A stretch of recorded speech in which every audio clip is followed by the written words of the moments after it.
Welcome to my YouTube channel. আশা করি তোমরা সবাই ভালো আছো। আজকে আমি তোমাদের ক্লাস 12 ফোর্থ সেমিস্টারে জিওগ্রাফি কিছু ইম্পর্টেন্ট কোশ্চেন সাজেশন দিয়ে দিচ্ছি। আজকে আমি তোমাদের 2 মার্কসের দিচ্ছি, এরপরে নেক্সট ভিডিওতে 3, তারপরে 5 মার্কসের কোশ্চেন অ্যান্সার সাজেশন দিয়ে দেবো। চ্যানেলে যারা নতুন, চ্যানেলটা সাবস্ক্রাইব করে রাখো, আর ভিডিওটা ভালো লাগলে লাইক এবং বন্ধুদের শেয়ার করে দিও। তাহলে বন্ধুরা আরম্ভ করে দিচ্ছি। প্রথম কোশ্চেন, সমুদ্রবক্ষের বিস্তৃতি দুটি কারণ উল্লেখ করো। সমুদ্রবক্ষের বিস্তৃতি দুটি কারণ হলো গাঠনিক পাতের বিচ্যুতি। যখন দুটি মহাসাগরীয় পাত একে অপরের থেকে দূরে সরে যায় তখন মধ্যসাগরীয় শৈলশিরা থেকে নতুন আগ্নেয় শিলা নির্গত হয়ে সমুদ্রবক্ষ গঠন করে। ম্যাগমার উদ্গমন, সমুদ্রের মধ্যভাগে নিরন্তরভাবে বেরিয়ে আসা ব্যাসল্ট জাতীয় লাভার অবক্ষেপ পার্শ্ববর্তী সামুদ্রিক শিলাস্তরে পুনরায় চাপ সৃষ্টি করে, যার প্রভাবে সমুদ্রবক্ষের সম্প্রসারণ ঘটে। পশ্চাৎ তটভূমি ও সম্মুখ তটভূমি দুটি পার্থক্য। প্রথমে হচ্ছে অবস্থান। সম্মুখ তটভূমির পিছনে পশ্চাৎ তটভূমি অবস্থান করে, আর সম্মুখ তটভূমি পশ্চাৎ ও পূর্বদেশীয় তটভূমির মধ্যে সম্মুখ তটভূমির অবস্থান করে। প্লাবন, শুধু ঝটিকা তরঙ্গে প্লাবিত হয়, উচ্চ জোয়ার ও নিম্ন জোয়ারে প্লাবিত হয়।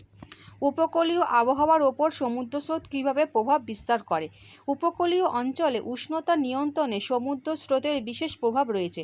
যেমন শীতল স্রোত যখন কোনো উষ্ণ বা নাতিশীতোষ্ণ অঞ্চলের পাশ দিয়ে প্রভাবিত হয় তখন সংশ্লিষ্ট উষ্ণ অঞ্চলে আবহাওয়া যথেষ্ট শীতল থাকে। যেমন শীতল বেঙ্গালুরু, ফকল্যান্ড এবং মেরু স্রোতের কারণে দক্ষিণ আফ্রিকার পশ্চিম উপকূলে নাতিশীতোষ্ণ আবহাওয়া বজায় থাকে। শীতল অঞ্চলকে পাশ কাটিয়ে উষ্ণ স্রোত প্রভাবিত হলে এর বিপরীত অবস্থা লক্ষ্য করা যায়। উষ্ণ উত্তর আটলান্টিক সমুদ্রস্রোতের প্রভাবে নরওয়ে, ব্রিটিশ দ্বীপপুঞ্জ, হল্যান্ড, ডেনমার্ক প্রভৃতি দেশের শীতকালীন গড় তাপমাত্রা অনেকটা বেড়ে যায়। ফলে তীব্র শীতের হাত থেকে এই সব অঞ্চলের মানুষ কিছুটা হলেও রক্ষা পায়। এছাড়াও সমুদ্র স্রোত অনুভূমিকভাবে তাপমাত্রার সঞ্চালন ঘটিয়ে উপকূলবর্তী অঞ্চলে উষ্ণতার একটি ভারসাম্যপূর্ণ সহাবস্থান ঘটায়। ব্ল্যাক ডেটা বুক কি? যে আন্তর্জাতীয় পুস্তক তালিকায় পরিবেশের বিভিন্ন হানিকারক অথচ বিপন্ন প্রজাতির যাবতীয় নথি সংকলিত থাকে সেটিকে ব্ল্যাক ডেটা বুক বলে। বৈশিষ্ট্য, এটি হলো বিভিন্ন হানিকারক জীব প্রজাতির থেকে সতর্কতা অবলম্বনে বিশেষ এক প্রকার নথি। ব্ল্যাক ডেটা বুকে হানিকারক জীবগুলির থেকে কিভাবে সচেতন হওয়া যায় সে বিষয়ে একাধিক তথ্য লিপিবদ্ধ থাকে। উদাহরণ, বিভিন্ন ধরনের বিষাক্ত সাপ, পঙ্গপাল, হায়না ইত্যাদি যাবতীয় নথি ব্ল্যাক ডেটা বুকের অন্তর্গত। উদাহরণসহ কাম্য জনসংখ্যার সংজ্ঞা দাও।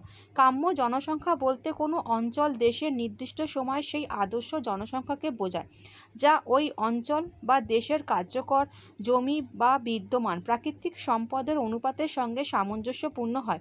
এই প্রকার জনসংখ্যার সম্পদ উৎপাদন এবং ব্যবহার সর্বাধিক সম্ভবপর হয়, পাশাপাশি জীবনযাত্রার মানও অতি উন্নত হয়। কাম্য জনসংখ্যার মূল ধারণা প্রথম ব্যাখ্যা করেন এডুইন ক্যানন, যদিও পরবর্তীকালে হিউ ডাল্টন এবং কার্ল স্যান্ডার্সের জনপ্রিয়তা বৃদ্ধি করেন। কাম্য জনসংখ্যার মাথাপিছু আয় সর্বোচ্চ হয় এবং অর্থনৈতিক উন্নয়ন সর্বোচ্চ হয়। পশ্চিম ইউরোপে উন্নত দেশগুলি এই প্রকার জনসংখ্যার অস্তিত্ব পাওয়া যায়। কোন কোন কারণে শহর থেকে গ্রামে প্রব্রজন ঘটে? প্রধান দুটি কারণ লেখো। শহর থেকে গ্রামে পরিব্রাজনের ক্ষেত্রে মানুষের ব্যক্তিগত বেশ কিছু পছন্দ অপছন্দের প্রভাব বিশেষভাবে দায়ী। এর মধ্যে দুটি অন্যতম কারণ হলো শান্তিপূর্ণ জীবনযাপন। গ্রাম হলো প্রকৃতির কোলে লালিত মানুষের জীবনের অন্যতম শান্তির নীড়। এখানকার প্রাকৃতিক সৌন্দর্য, খোলা আকাশ, নির্মল বাতাস, সমুদ্র, শস্যক্ষেত, টাটকা শাকসবজি এবং নীরবতা মানুষের স্বাস্থ্যকর জীবনযাপনের পক্ষে খুবই উপযোগী। সেই কারণে বেশ কিছু শহুরে মানুষ তাদের কর্মজীবনের শেষে জটিল ও ব্যস্ত কোলাহলপূর্ণ নগর পরিবেশ ত্যাগ করে শান্তিতে বসবাসের জন্য গ্রামকে বেছে নেন। স্বল্প খরচ। গ্রামের সাধারণ ও সরল জীবনযাপন অপ্রয়োজনীয় খরচ অনেকটাই কমে যায়। বিশেষত এখানে বাড়ি ভাড়া, নতুন বাসভূমি ক্রয় করা, দৈনিক আহারাদির সংস্থান এবং পরিবহন পিছু খরচ শহরের তুলনায় যথেষ্ট কম। তাই শহরে কিছু মানুষ অনেক কম খরচে সরল জীবনযাপন করার লক্ষ্যে গ্রামে চলে আসেন। মানব উন্নয়ন সূচক বলতে কী বোঝো? মানব উন্নয়ন সূচক হলো এমন একটি যৌগিক সূচক যা কোনো দেশের মানুষের জীবনমান, শিক্ষা ও আয় এই তিনটি মূল উপাদানের ভিত্তিতে দেশের মানব উন্নয়নের স্তর পরিমাপ করে। সম্ভাবনা 1990 সালে এই সূচকটি ইউএনডিপির কর্তৃক প্রবর্তিত হয়, যার ভিত্তি গড়েছিলেন অধ্যাপক অমর্ত্য সেন ও মেহবুব উল হক।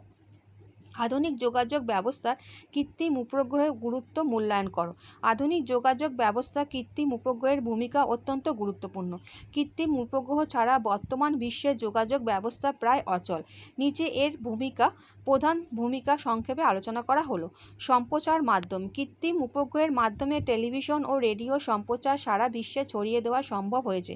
উপগ্রহগুলি সিগন্যাল গ্রহণ করে পৃথিবীর বিভিন্ন প্রান্তে থাকা রিসিভারগুলিতে তা পুনরায় প্রেরণ করে। এর ফলে দুর্গম পাহাড়ি এলাকা বা সমুদ্রের মাঝখানেও সহজে টেলিভিশন ও রেডিও দেখা ও শোনা যায়। লাইভ ও সরাসরি অনুষ্ঠান সম্প্রসারে কৃত্রিম উপগ্রহ অপরিহার্য। টেলিযোগাযোগ। মোবাইল ফোন নেটওয়ার্কের একটি বড় অংশ কৃত্রিম উপগ্রহের ওপর নির্ভরশীল। বিশেষ করে আন্তর্জাতিক টেলিযোগাযোগের কৃত্রিম উপগ্রহ গুরুত্বপূর্ণ ভূমিকা পালন করে। এক দেশ থেকে অন্য দেশে ফোন কল, ভিডিও কল বা ডেটা ট্রান্সফার করতে স্যাটেলাইট কমিউনিকেশন ব্যবহার করা হয়।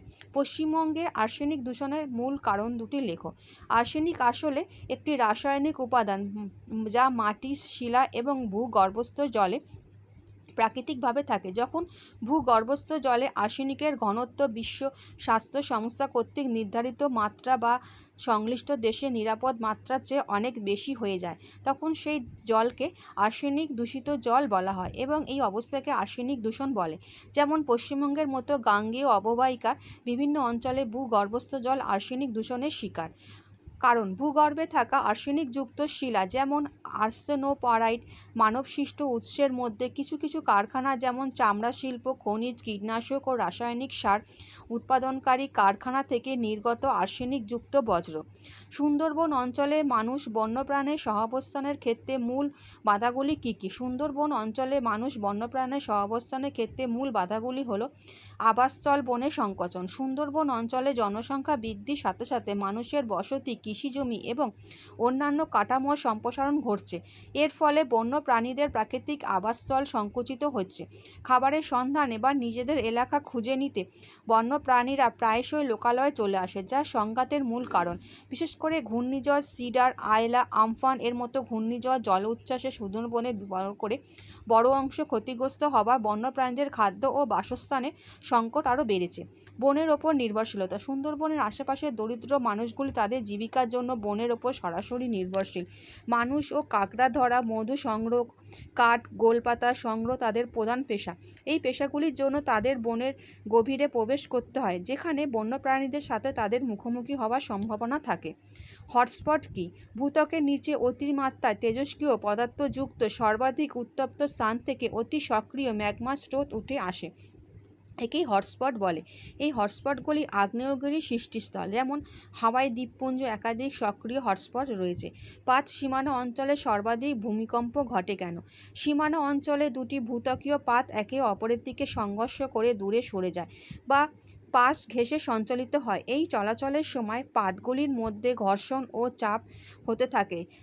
যখন সেই চাপ সহন সীমা ছাড়িয়ে যায়, তখন হঠাৎ শক্তির মুক্তি ঘটে এবং তা ভূমিকম্পের রূপ নেয়। ঊর্মিভঙ্গ বলতে কী বোঝো? ঊর্মি কথার অর্থ হলো ঢেউ এবং ভঙ্গ অর্থ ভেঙে পড়াকে বোঝায়। উপকূলের নিকট অনুদৈর্ঘ্য তরঙ্গ যখন অগভীর সমুদ্রবক্ষে ধাক্কা খেয়ে ভারসাম্য হারিয়ে জলের মধ্যে যখন ভেঙে পড়ে, তখন ঊর্মিভঙ্গ বা তরঙ্গভঙ্গ বলা হয়। কারণ উপকূলের নিকট সমুদ্রের গভীরতা কম থাকায় আগত তরঙ্গের সাথে সমুদ্রবক্ষের ধাক্কার কারণে তরঙ্গের উচ্চতা বৃদ্ধি পেলে একসময় শীর্ষভাগ থেকে জলরাশি ভেঙে পড়ে। সমুদ্রভৃগুর কয়েকটি বৈশিষ্ট্য। সমুদ্রভৃগুর কয়েকটি বৈশিষ্ট্য হলো ভৃগুতটীয় শিলাস্তরের নতি সমুদ্রমুখী, ঢালু এবং এক বা একাধিক সোপানে বিন্যস্ত। অমসৃণ ভৃগু সমুদ্রের দিকে কিছুটা হেলে অবস্থান করে। জিওগেন কাকে বলে? মরুভূমিতে বায়ুর অবঘর্ষ কাজে গঠিত কঠিন ও কোমল শিলার ছোট ছোট স্তরিত অংশে পর্যায়ক্রমে অনুভূমিকভাবে অবস্থান করলে তাকে জিওগ্যান বলে। এটি উচ্চতায় 2 থেকে 40 মিটার পর্যন্ত মরুভূমিতে জুইগ্যানগুলি সারিবদ্ধভাবে দাঁড়িয়ে থাকে। নিদর্শন: আফ্রিকা, কালাহারি, অস্ট্রেলীয় মরুভূমি এবং আমেরিকার সোনেরান মরুভূমিতে জিওগেন দেখা যায়। মরু অঞ্চলে হড়পা বানের সৃষ্টি হয় কেন? হড়পা বান আকস্মিকভাবে সৃষ্ট অতি দ্রুত গতির একটি প্লাবন, যা সাধারণত অল্প সময়ের মধ্যে অধিক বৃষ্টিপাতের পর ঘটে থাকে। মরু অঞ্চলে হড়পা বানের কারণগুলি হল: মরু অঞ্চলে বৃষ্টিপাত কম হলে অনেক সময় অত্যন্ত প্রবল ও ঘন ঘন বৃষ্টিপাত ঘটে। মরু খাতগুলি যথেষ্ট সংকীর্ণ প্রকৃতির হওয়ায় বৃষ্টির অধিক জলরাশি অতি দ্রুতবেগে শুষ্ক খাতগুলিকে ছাপিয়ে যায়। ভূস্তম্ভ বলতে কী বোঝো? মরু অঞ্চলে কোমল শিলাদেহের মাঝে মাঝে কঠিন শিলার আবরণ থাকলে বায়ুর অবঘর্ষজ ক্রিয়ার দ্বারা কোমল শিলা অধিক ক্ষয়প্রাপ্ত হলে ও ক্ষয় প্রতিরোধী কঠিন শিলার অংশগুলি ভূপৃষ্ঠের স্তম্ভরূপে দাঁড়িয়ে থাকে। এদের ভূস্তম্ভ বলে। উদাহরণ: চীনের গোবি মরুভূমিতে অসংখ্য ডোমিনেস দেখা যায়। মরু ক্ষয়চক্র বলতে কী বোঝো? শুষ্ক মরু এবং মরুপ্রায় জলবায়ু অঞ্চলে বায়ুপ্রবাহ, আবহবিকার, পুঞ্জিত ক্ষয় এবং ক্ষণস্থায়ী জলধারার সম্মিলিত কার্যের দ্বারা একটি নির্দিষ্ট সময়ের মধ্যে ভূমিভাগ প্রাথমিক অবস্থা থেকে শুরু করে কতগুলি সুনির্দিষ্ট পর্যায়ের মধ্যে দিয়ে বিবর্তনের মাধ্যমে বার্ধক্য অবস্থায় উপনীত হয়। পরবর্তী সময়ে ভূমিভাগের উত্থান ঘটলে এই প্রক্রিয়া পুনরায় শুরু হয়। শুষ্ক বা মরুপ্রায় অঞ্চলে ক্ষয়ের এই চক্রাকার প্রক্রিয়াকে বলে মরু ক্ষয়চক্র। ইনসেলবাজ বলতে কী বোঝো?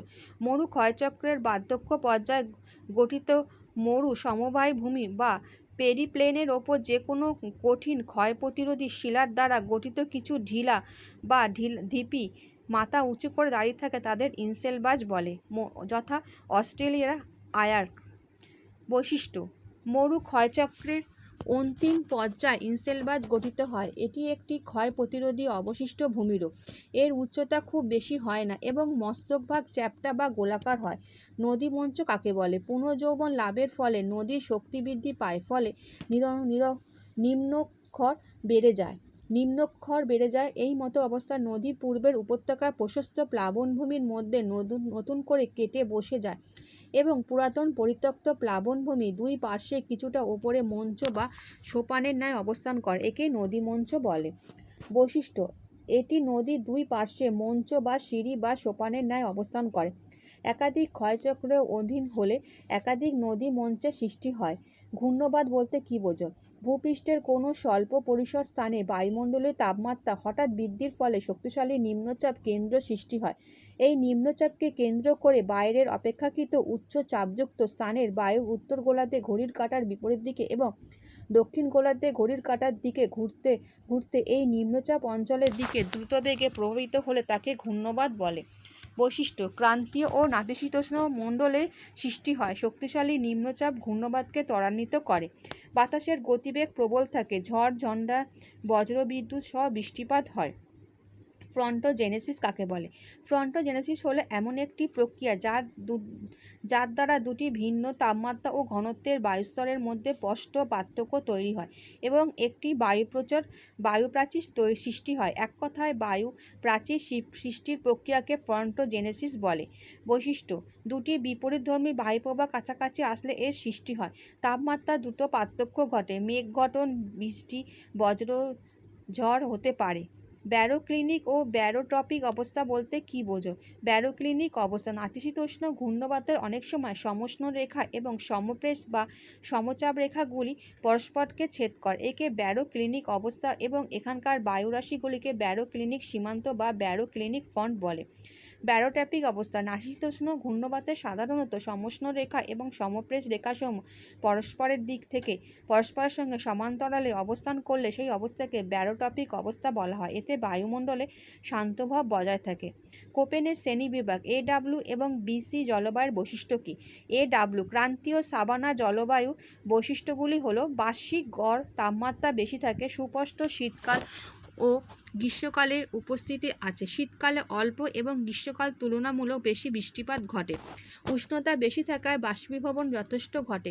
তৃণভূমি সৃষ্টির জন্য উপযুক্ত জলবায়ু। উদাহরণ: আফ্রিকার সাভানা তৃণভূমি। BS স্ট্রেপ জলবায়ু অঞ্চলের বৈশিষ্ট্যগুলি হলো গড় বার্ষিক বৃষ্টিপাত 40 থেকে 75 সেন্টিমিটার অর্থাৎ মাঝারি ধরনের হয়। উষ্ণতা মাঝারির থেকে বেশি হয়। এটি অর্ধ শুষ্ক মধ্যে অক্ষাংশীয় প্রকৃতির, এই জন্য নাতিশীতোষ্ণ তৃণভূমি জন্মায়। পেরি তৃণভূমি জলবায়ু অঞ্চল, ডাউন্স তৃণভূমি অঞ্চল। ওজোন গহ্বর বলতে কী বোঝায়? বিভিন্ন প্রাকৃতিক ও মনুষ্য সৃষ্টির কারণে ওজোন স্তর পাতলা হয়ে যাচ্ছে এবং অতিবেগুনি রশ্মি সরাসরি পৃথিবীতে চলে আসছে, একেই ওজোন গহ্বর বলে।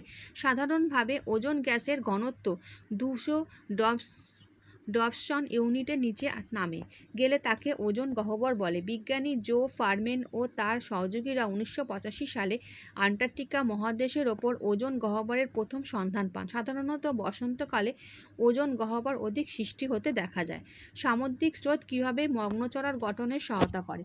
যে সময় সামুদ্রিক অঞ্চলে হিমশৈলের প্রভাব রয়েছে, সেখানে হিমশৈল বাহিত পলি, বালি, জৈব ও খনিজ পদার্থসমূহ ধীরে ধীরে সমুদ্রবক্ষে সঞ্চিত হয় এবং মগ্নচড়া গড়ে তোলে। বিশেষ করে যেখানে স্রোতের গতি কমে যায়, সেখানে এই মগ্নচড়া সর্বাধিক পরিমাণে লক্ষ্য করা যায়। এছাড়া বেশ কয়েকটি গভীর সমুদ্রস্রোত পলি ও বিভিন্ন প্রকার খনিজ পদার্থ সমুদ্রের একটি নির্দিষ্ট এলাকা সঞ্চিত করে ধীরে ধীরে মগ্নচড়া গড়ে তোলে, যেমন গ্ল্যান্ড ব্যাংক, ডগাস ব্যাংক, রেকিয়াভিক ব্যাংক ইত্যাদি।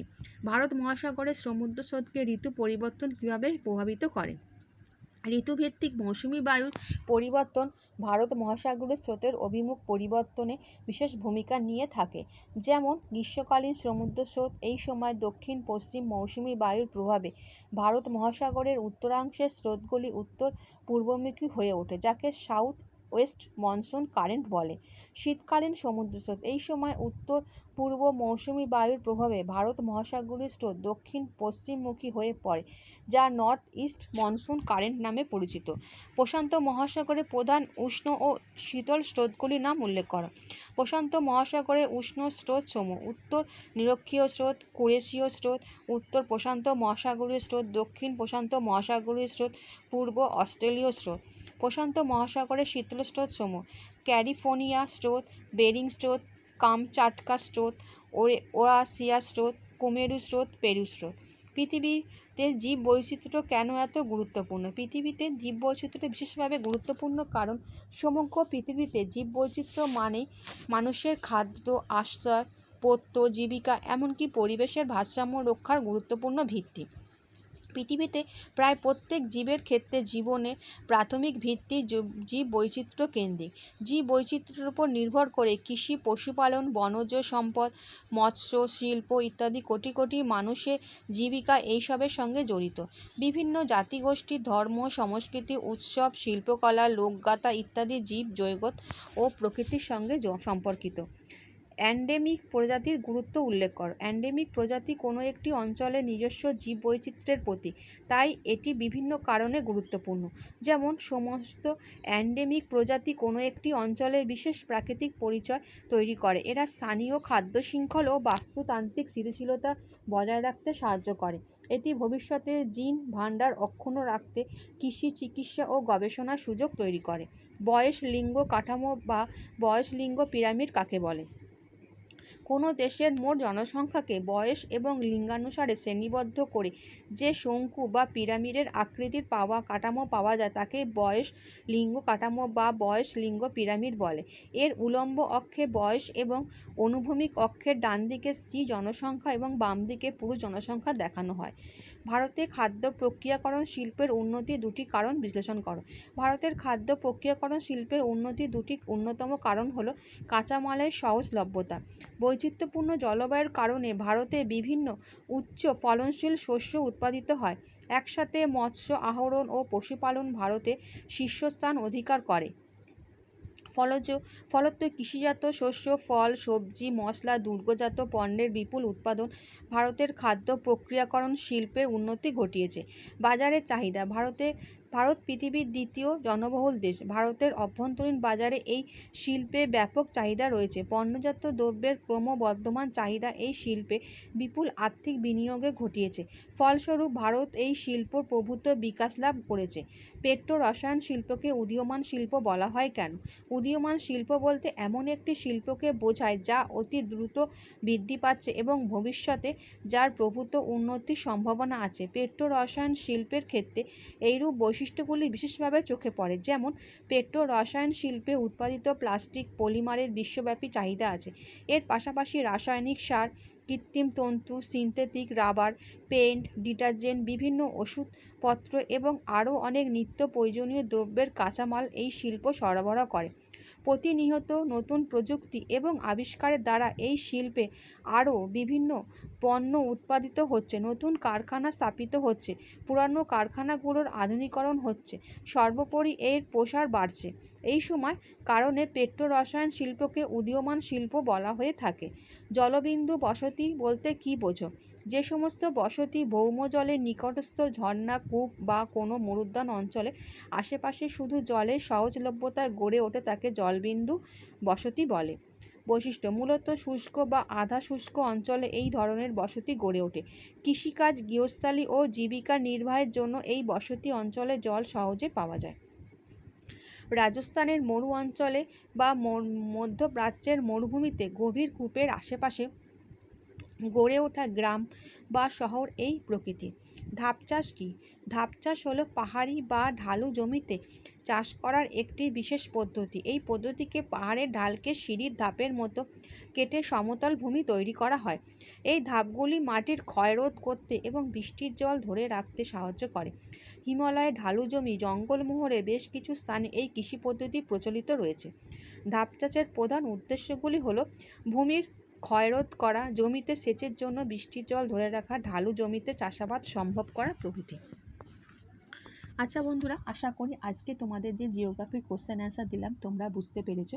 নেক্সট ভিডিওতে আমি তোমাদের 3 তারপরে 5 মার্কসের কোশ্চেন অ্যান্সার সাজেশন দিয়ে দেবো। আর কারোর কোনো অসুবিধা হলে আমাকে কমেন্ট করে জানিও, আমি তোমাদের উত্তর সেগুলো দিয়ে দেবো। আর ভিডিওটা ভালো লাগলে বন্ধুদের শেয়ার করে দিও। আচ্ছা বন্ধুরা, ভালো থেকো।